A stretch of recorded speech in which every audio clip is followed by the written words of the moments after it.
Bonjour à tous, donc aujourd'hui nous allons voir le fichier de configuration de Tailwind et le @apply. C'est parti. Alors on va commencer par le @apply, donc c'est le @apply si vous n'avez pas compris.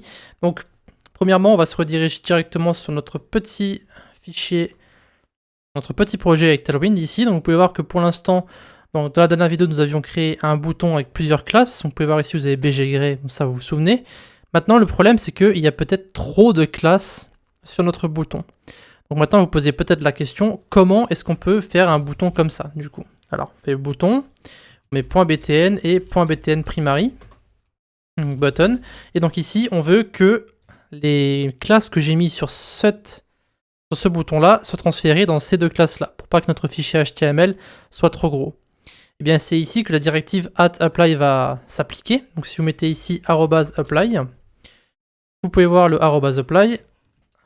Alors, je vais juste supprimer ça, voilà, hop. Donc ici, vous avez plus bas le @apply. Donc c'est en fait une directive que vous allez pouvoir utiliser pour en fait utiliser les différentes classes de Tailwind, donc les classes utilitaires de Tailwind, dans votre propre CSS. Donc ici, la classe BTN et BTN primary n'existent pas par défaut dans Tailwind, mais vous pouvez importer les classes que vous avez utilisées dans votre fichier HTML. Donc ici, si on va sur notre fichier tailwind.css, celui-ci, on va pouvoir justement créer nos différentes classes. Donc ici, si on met .btn @apply, et qu'ici on va sur notre fichier HTML et qu'on va copier en fait les différentes classes que nous avons mis sur ce bouton-là. Donc par exemple, bggray et textwhite, ça ce n'est pas sur le bouton. Par défaut, c'est sur le btn primary. D'ailleurs, on ne va pas l'appeler btn primary, on va l'appeler btn dark, vu que c'est un bouton dark. Celui-ci, on va l'enlever. Donc, par défaut, sur notre bouton, on aura Rounded, PY2, PX4 et Border. Voilà, ce sont les 4 classes qu'on va utiliser. Je vais aussi en ajouter une autre. Je vais mettre ici Font Bold. Voilà, donc ça, c'est pour notre bouton par défaut. C'est juste pour notre .btn. Maintenant, on va créer le .btn dark. Donc, encore une fois, @apply. Et ici, on va mettre les différentes couleurs qu'on voulait mettre avant.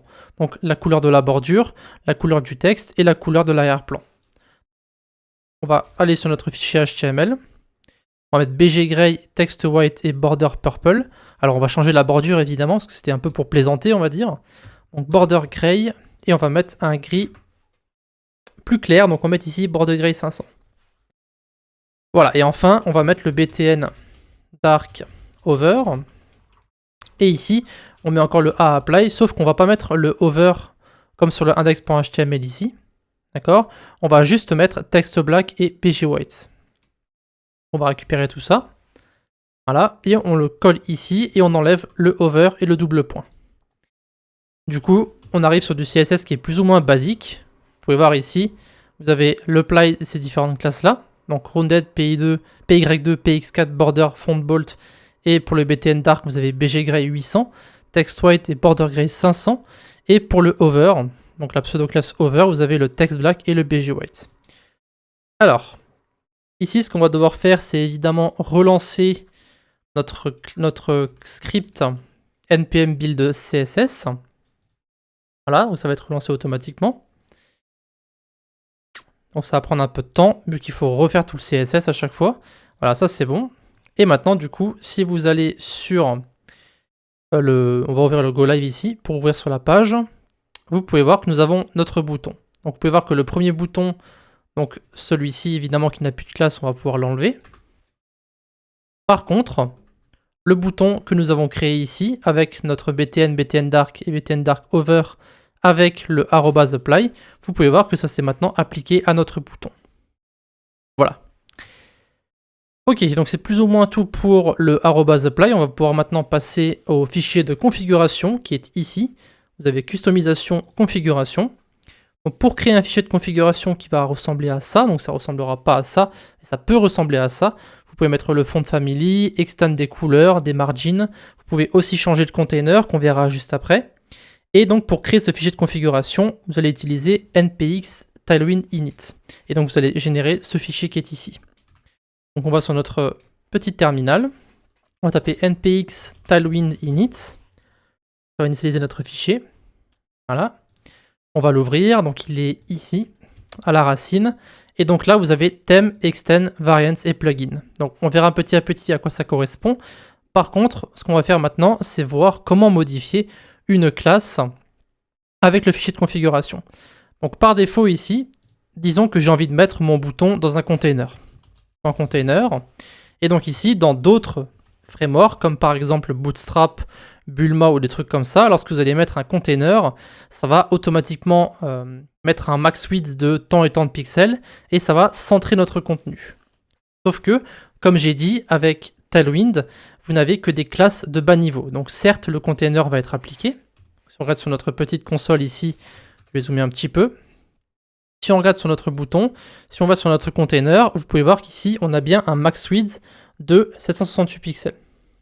D'accord ? Et bien ici, vous pouvez voir que le contenu n'est pas centré parce que vous n'avez pas le margin auto, etc., etc. Donc là, je vais dézoomer. Alors vous ne voyez plus le bouton, mais c'est pas grave. On va sur le container. Vous avez max width, 1280 pixels. On va se mettre en responsive et vous allez pouvoir voir que le bouton, le max width va changer en fonction de la résolution de votre écran.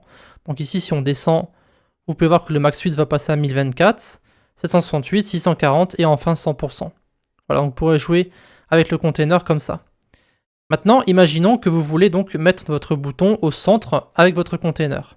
Alors évidemment, vous pouvez jouer avec le margin auto, donc MX auto, donc gauche et droite auto, et vous pouvez mettre aussi un padding, donc je sais pas moi, padding PX2 et PY2. Voilà, faites comme vous voulez. Donc ici, vous pouvez voir que votre container va s'appliquer.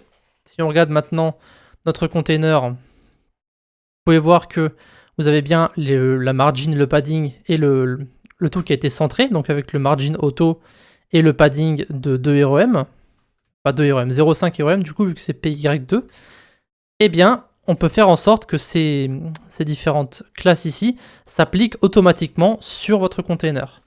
Donc pour ça, on va aller sur la documentation, on va aller sur container. Donc là, il vous montre comment utiliser le container. Pour centrer le container, on va utiliser MX Auto. On peut aussi ajouter un padding horizontal avec PX, etc., etc. Mais vous pouvez aussi le customiser et le centrer par défaut et ajouter ce padding horizontal par défaut. D'accord ? Donc ici, vous allez dans le fichier de configuration, vous avez thème, ensuite le nom de la classe et ici ce que vous voulez mettre. Donc center true et ici padding 2 REM.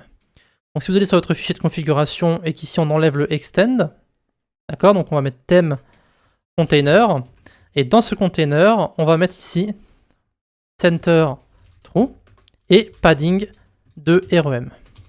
Et ici, il faut bien mettre les apostrophes, autrement ça ne va pas fonctionner. D'ailleurs, encore une fois, mauvais thème. Pas très grave, je pense qu'ils sont plus ou moins normales, pareil, pardon, au niveau des couleurs, ça devrait se voir quand même. Et du coup ici, si on relance notre fichier, on relance notre npm run build CSS, et qu'on attend un petit peu, voilà, vous allez voir que si nous allons sur notre document, évidemment rien n'a changé, parce qu'on n'a pas, on a enlevé nos classes, je pensais que je les avais laissées, mais vous pouvez voir que maintenant le container s'applique automatiquement et qui va automatiquement centrer notre bouton au milieu, enfin tout le contenu qu'on va mettre à l'intérieur. Voilà, donc pour récapituler rapidement, on a vu le fichier de configuration, qu'on pouvait modifier certaines classes, certaines couleurs, mais aussi certaines propriétés de certaines classes, comme le container ici. Donc si on va sur customisation, configuration, vous pouvez voir ici qu'on va ajouter en fait display body, donc ça c'est la font family.